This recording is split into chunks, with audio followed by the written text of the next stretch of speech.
शहर की बहू है, ज्यादा छूट मत देना। जब कभी घर में शादी ब्याह होता है और घर में नई बहू आती है तो सलाह देने वाले मुफ्त में सलाह दे देते हैं, पर उसका असर कितना बुरा होता है इसका अंदाजा कभी नहीं लगाते।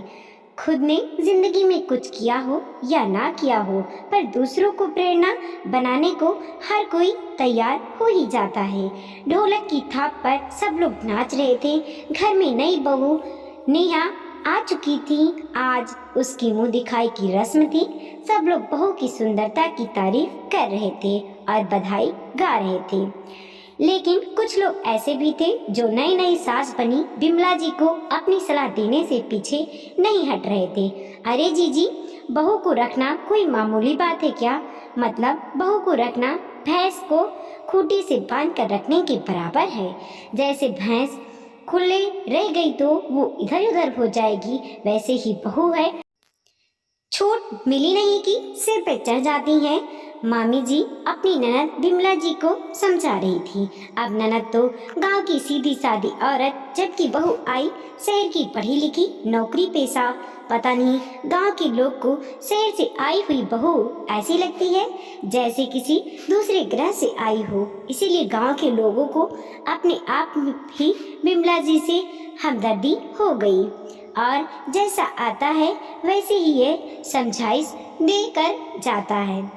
अरे बिमला, थोड़ा संभल के रहना, शहर की लड़की है, कहीं ऐसा ना हो सिर पर चढ़कर तांडव करे।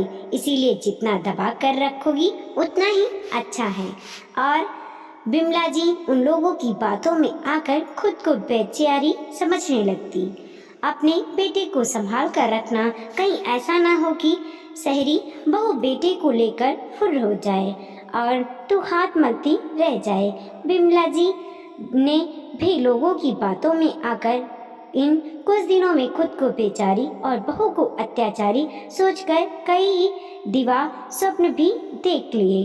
कुछ दिन तो रीत रिवाज और एक दूसरे को समझने समझाने में लग गए। कुछ दिनों बाद बेटा बहू के शहर जाने का वक्त आया तो बिमला जी अपने बेटे सूरज को समझाने लगी, बेटा बहू पर नजर रखना, कहीं ऐसा ना हो कि हाथ से निकल जाए और अपनी मनमानी करने लग जाए। अरे माँ, कैसी बातें कर रही हो?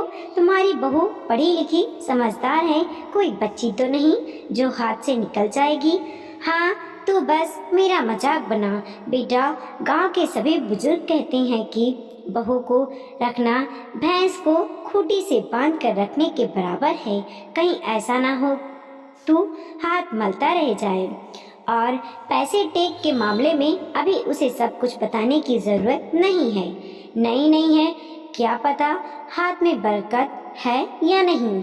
क्या माँ, कितनी बार समझाया है तुम्हें, इन गांव के फालतू औरतों के साथ मत बैठना, बेवजह की बुद्धि देकर जाती हैं और कुछ नहीं। हाँ, अब तो शहर की बीबी आ गई है तेरी, अब तो तुझे गांव की सारी औरतें फालतू गवार ही लगेंगी। कहीं ऐसा ना हो एक दिन माँ भी गवार लगने लगे। हाँ ठीक है, चलो कोई नहीं, ध्यान रखूंगा, कहकर सूरज ने बात को वहीं खत्म किया और अपनी पत्नी नेहा के साथ शहर रवाना हो गया। पर शहर के आने के बाद भी बिमला जी को चैन नहीं था। आए दिन फोन करके सारे हालचाल तो पूछती ही पूछती, साथ में 10 सलाह भी देती। नेहा की हर हरकत का पूरा ध्यान रखती, वो कब क्या करती है हर चीज के बारे में सूरज से जरूर पूछती।